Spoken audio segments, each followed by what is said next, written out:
of 79 Wistful Vista thinks a carnival is a legitimate source of fun and frolic. Mr. McGee thinks a carnival is strictly a one-ring circus where the monkeys pay to get in, and the only reservations you can make are mental. The debate is still going on as we join Fibber McGee and Molly.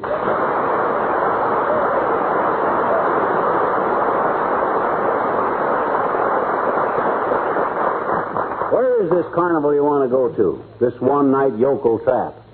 It's at 14th and Oak. It's a vacant lot. Yeah, and so are the people who go to it. Well, I don't care. I love carnivals, and I want to go. Ah, forget it, kiddo. That stuff is for rubes, not for sophisticated people like I and you. Nonsense. Heavenly days back in Peoria, you took me to all the carnivals, and nobody hooped and hollered any louder than you did. Well, I was young and stupid in those days. I see. But I'm not young anymore. I know the angles now. Let them grifters find a new crop of doughheads. Just what don't you like about carnivals anymore? I don't like anything about them. I can stand in front of the Third National Bank and see more fat ladies, human skeletons, wild men, and two-headed vice presidents in 20 minutes than the carnival could round up in 40 years. Yes, but dear... I can hear better music listening to a flat-wheel streetcar hitting a switch. Well, I don't know. I can make better pink lemonade out of faucet water. And I can dance a better hoochie-macooch and hip boots than any Hawaiian girl from Milwaukee. They got their whole underpaid payroll. Yes, but McGee... I popped sweeter corn in vaudeville than those mugs ever tasted, and got more interesting souvenirs falling into a coal hole. All right. Let's stay home. No, sir. What? Get your hat. I wouldn't miss this carnival for all the ham in Hollywood. But I thought you didn't like carnivals. I hate them. And I'm not going to sit here and let those sharpshooters think they can keep me from enjoying myself. Besides, I want to prove something to you. You already have. Huh? You've just proved that you can't win an argument even from yourself. Just the same, I want to prove to you what a racket them carnival concessions are. Come on, let's go. All right, but I'd better tell Lena we're going out so she can spend the rest of the afternoon trying on my dresses. Lena!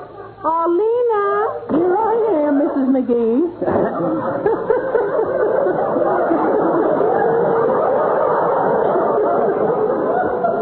And unless you bought some new clothes in the last week, I've tried them all on. You know, that black taffeta of yours is just simply gorgeous on me. And if you see any lipstick on the mirror, it's because I just couldn't resist myself.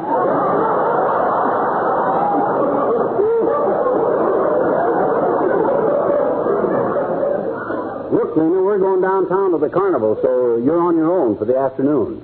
We no doubt will not be home for dinner, Lena, so when you finish your work and get through reading my mail, you can go home. Oh, thank you. Thank you very much, honey. And I hope you have a good time. You know, carnivals are such fun. I used to work in one, snake charmer, you know. Heavenly days. You were a snake charmer, Lena? Yes, I was called Roberta the Reptile Wrestler. I used to sing to the little fellas to keep them quiet. That's why I don't mind it when people hiss at me now. Ever get bit, Lena? Yes, I did, Mr. McGee. You know, I tied a rattlesnake into too hard a knot once, and he got mad at me and bit me right on the elbow. My goodness, I thought a rattlesnake bite was fatal, Lena. Oh, it was, honey. He died in horrible agony.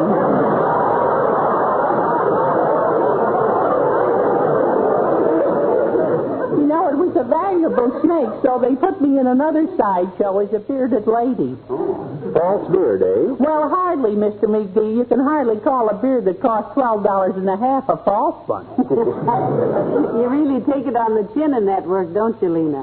Yeah, why'd you give up your job as bearded lady, Leanie? Well, they moved the trained fleas into the same tent, Mr. McGee, and I guess I just had too much insect appeal.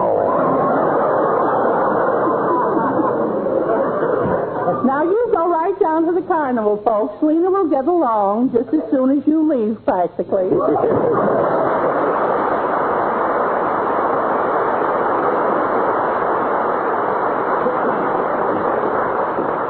Well, there's one thing about Lena McGee.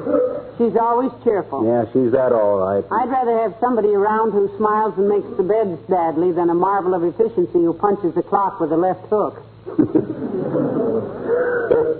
Speaking of left hooks, Snooky, where did you see me take that big mallet and ring that big gong down at that big carnival? I thought you said it was rigged up so you couldn't win on It's it. rigged up against the yokels, baby. You can take those guys if you're hep to the gimmicks. Come on, let's get going. Oh, I don't know, dearie. Maybe it's just too quiet. Oh, come on. Carnivals are fun. You'll enjoy it. Kind of a jip, aren't they? Oh, what if they are? My gosh, it's all in fun. What makes you so suspicious?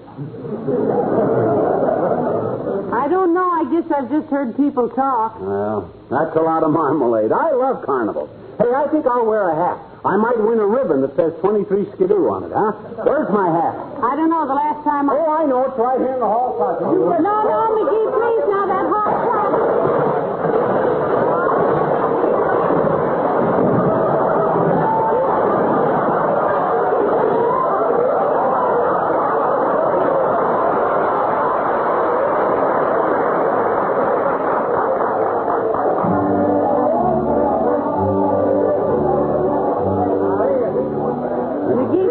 Cracker Jack so fast. I'm trying to get down to the prize.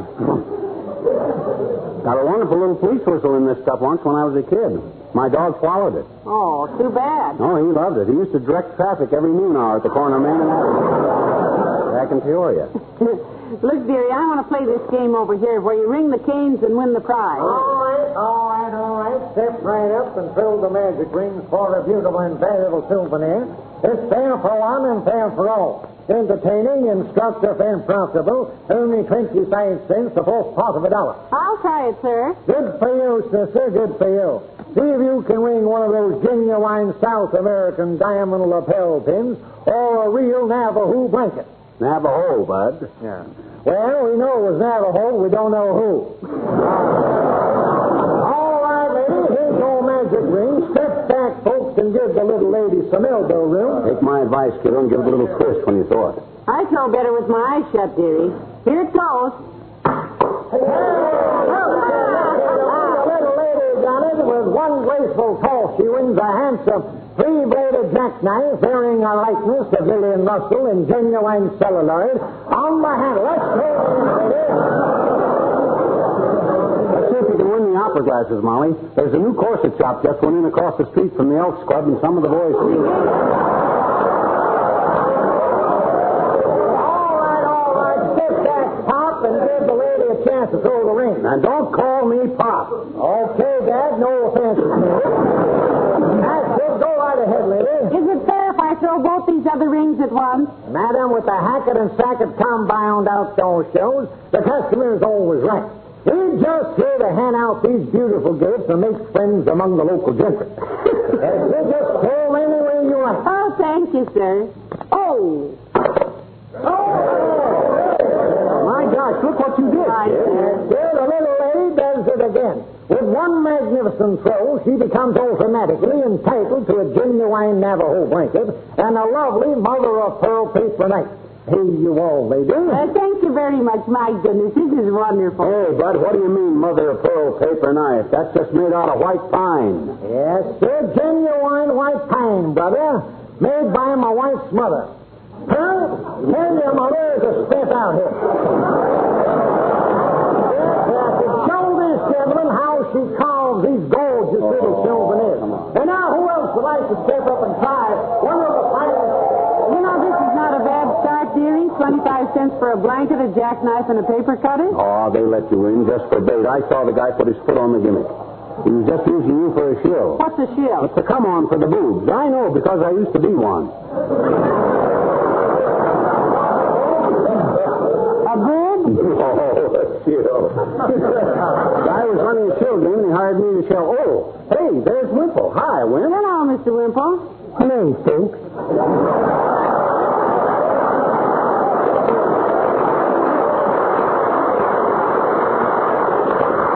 Hey, isn't this fun, though? Don't you just love Carnival? Okay, if you can get yourself into a state of yokel wonder, Wimp. Personally, I'm a little too intelligent for this sort of thing. Oh, not me, Mr. Wimple. I'm just dumb enough to enjoy it. Me too, Mrs. McGee. I've just had the most exciting time with the archery game this afternoon. We haven't tried that one yet. How many arrows did you shoot, Wink? 3. Ooh. I put 2 arrows in the bullseye and 1 in the proprietor. Did you 2 ever see a man jump clear over a carnival tent from a standing start? My goodness, did he jump that high when you hit him, Mr. Wimple? No, I did, Mrs. McGee. Fortunately, I didn't break my balloon. You seem to be having quite a great time, Wimp, jumping over tents and buying balloons. Full of helium, eh? I beg your pardon. I've only had 2 lemonades and a root beer.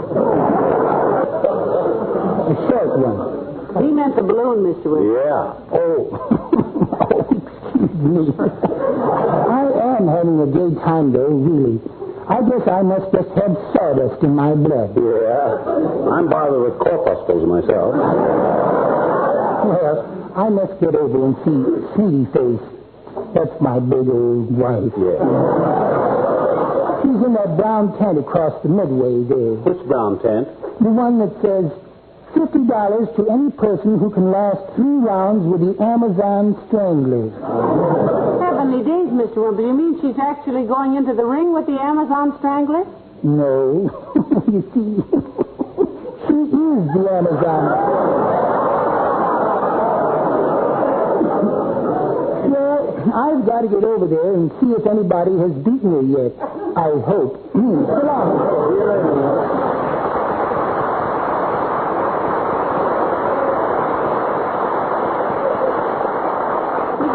To see if I can win something on the raffle wheel. Oh, what do you want to play that game for? That thing is... All right, folks. Plenty of numbers left. Pick your lucky digit and win a beautiful abalone lamp or a box of Lowney's chocolates.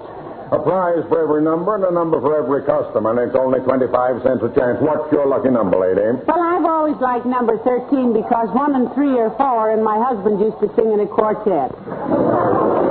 Very logical reasoning, madam. All right, folks, the wheel is about to spin, and here we go. Round and round and round she whirls for the handsome men and the pretty girls. And there are points for number 13. Whoa! Heavenly days, I did it again. What did I tell you? It's fixed. He knew I was on to him, so he let you win. Well, if they keep on being as crooked as this, I'll win every prize in the place. What did I win, sir? Girlie, you are the lucky winner of a genuine abalone shell table lamp with a 2-way bulb, adjustable shade, and only 13 inches of cord for convenience in carrying. Here you are. Now then, the wheel is about to spin again. Who'll be the next bucky? It's a lucky thing you're with a guy that knows the answers to this stuff, Snooky. Those birds aren't going to try and monkey business with a wise guy like me around. I'm strictly the type... Oh, hey, look. Isn't that Wilcox over there? Where? Over there, talking to the big guy in the ticket wagon. Come on. Hey, Junior. Hello, Mr. Wilcox. Hello, Molly, pal. Excuse me a minute, will you? Go right ahead, Mr. Wilcox. And like I say, Mr. Hackett, you'll be amazed and delighted at the way Johnson's self-polishing glow coat works on your linoleum. Linoleum? Yes. Glow coat gives it a gleaming finish. Who's got linoleum? Why, you see... Look at Wilcox getting slowed down, Molly. Well, even if you don't have linoleum, Mr. Hackett, you'll find glow coat the quickest and most efficient method of keeping your floors bright and shining and sparkling. Floors? Why, yes, you see, one of the nice things about Johnson's self-polishing glow coat is the fact that it's so easy to apply. You simply pour a little out, spread it around with a long-handled applier, and let it dry in 20 minutes or less to a handsome, gleaming finish that any housekeeper will be proud of. It sounds fine, son, but I haven't got a housekeeper. Oh, my goodness. He is having trouble, isn't he? Yeah, watch him squirm, Molly. Well, naturally, Mr. Hackett, glow coat doesn't have to be handled by your housekeeper. A child could apply it. I simply meant that it'll be a wonderful aid in keeping your home clean and sparkling and beautiful. Who's got a home?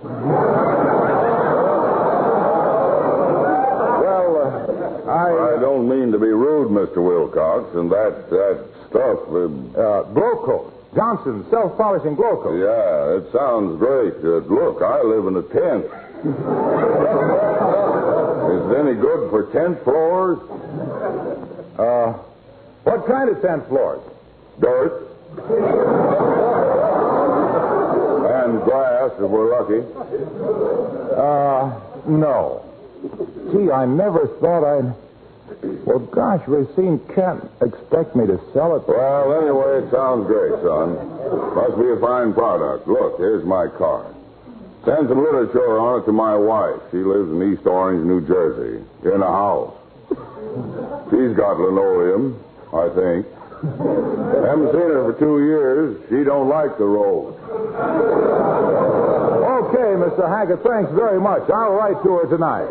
Well, hello, Molly. Hi, Fibber. Fine carnival, isn't it, Mr. Wilcox? Look what we won already, Waxy. An Abahu blanket, a jackknife, an abalone lamp, and a paper cutter. $1 for the lot. Great. I won one of those lamps out here yesterday. Has it really got a two-way bulb in it? Absolutely. Goes on, it goes off. Well, I got to get back to work, folks. I'll see you later. Look, Mr. Wilcox, if you're going this way, help me load some of this stuff in our car, will you? Sure. Let me take it, I'll be Molly. waiting right here, Molly. All right, McGee. Now, don't win anything else unless I approve of it first. Okay. Thank you very much, Mr. Wilcox. Ah, there goes a good kid. I had more fun spending quarters on her out here than I'd have spending $50 on anybody else. Or her either. Oh, hey, she forgot to take this blanket. Oh, well, maybe she'll be... Hi, mister. Oh, hi, Teeny. Well, fancy meeting you here, isn't it? You having fun, sis? Sure I am, I betcha. I had some popcorn and some Cracker Jack and some peanuts and 3 ice cream cones and some cotton candy and some saltwater taffy and 2 stomach aches.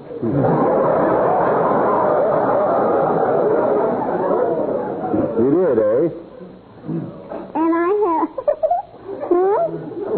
I says you did, eh? Did what? You had 2 tummy aches. I know it. Hey, mister, look it. Can you ring the bell with the big mallet, mister? Can you? Did you ever try it, mister? Did you ever try it? Did you ever? Sis, I've won more cigars on that thing than my wife could and did shake a stick at.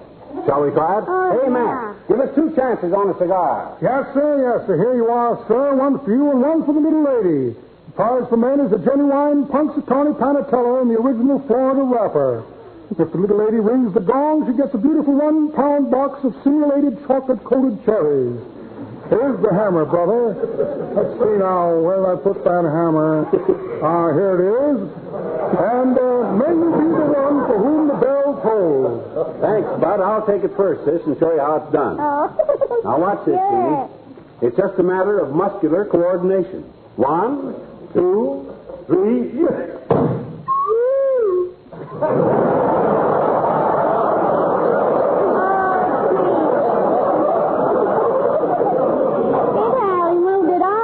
There's no use you trying it, sis. That weight is harder to get up than an actor on Monday. I bet you I can do it. I bet you. Watch me.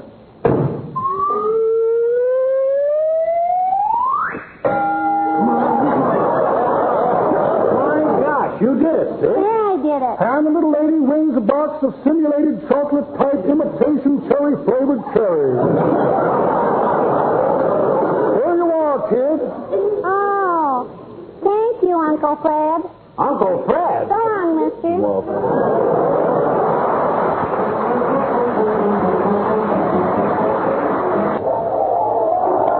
Well, we seem to keep winning things, McGee. 5 kings, 2 Cupid dolls, a basket of fruit, and a bowl of goldfish. Don't forget the brownie camera. That's the biggest gift prize we got. Why is it? Oh, my gosh, you can't take pictures of brownies. Everybody knows. McGee, there's Dr. Gamble. You who, Doctor? Well, hello there, Molly. Hello, Droopwell. Hi, Aerosmith.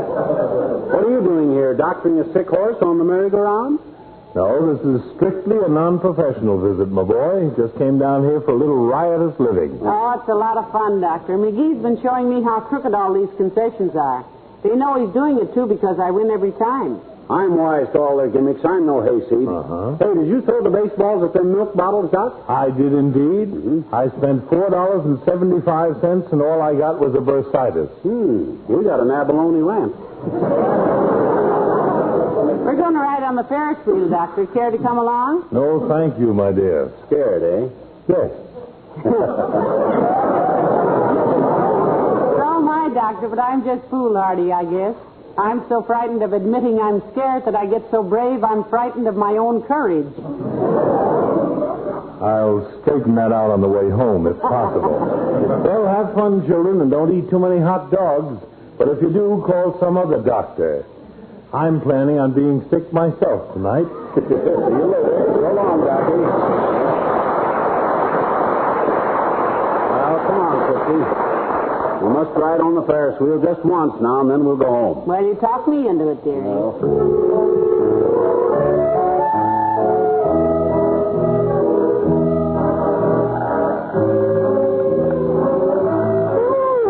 Hold me, McGee. I didn't realize it went this high. I hope it holds together till we get off. They put this thing together with burnt matches and rubber bands. Oh, heavenly days, what was that? I think one of the rubber bands busted. Well, at least we got stuck up at the top where we can see things. I'm glad I don't walk in my sleep if we have to spend the night up here. Spread that Navajo blanket over us, dear. It's getting cool. Okay. How's that? Very cozy. Kind of fun, isn't it? Yeah. Very exclusive up here, too. Just us and a few clouds. Remember the time this happened back in Peoria? We were mooned on top of the Ferris wheel for 3 hours. I remember it very well, dearie. Yeah. We must have taken a dozen rides on it first. Yep. I'd begun to think that wheel never would break down. Me too. I was running out of dough. I know that. That was the first time you ever kissed me, remember? Yeah. I was nervous. Didn't know what I was doing. Are you nervous now? Not a bit, Snooky. You know what you're doing? Yep. Well? Well, Matt. Hey, folks! You up on top there? What do you want, point killer? Don't worry, we'll have you down pretty quick. Why don't you mind your own business, Si? That's telling him, lover. Yeah.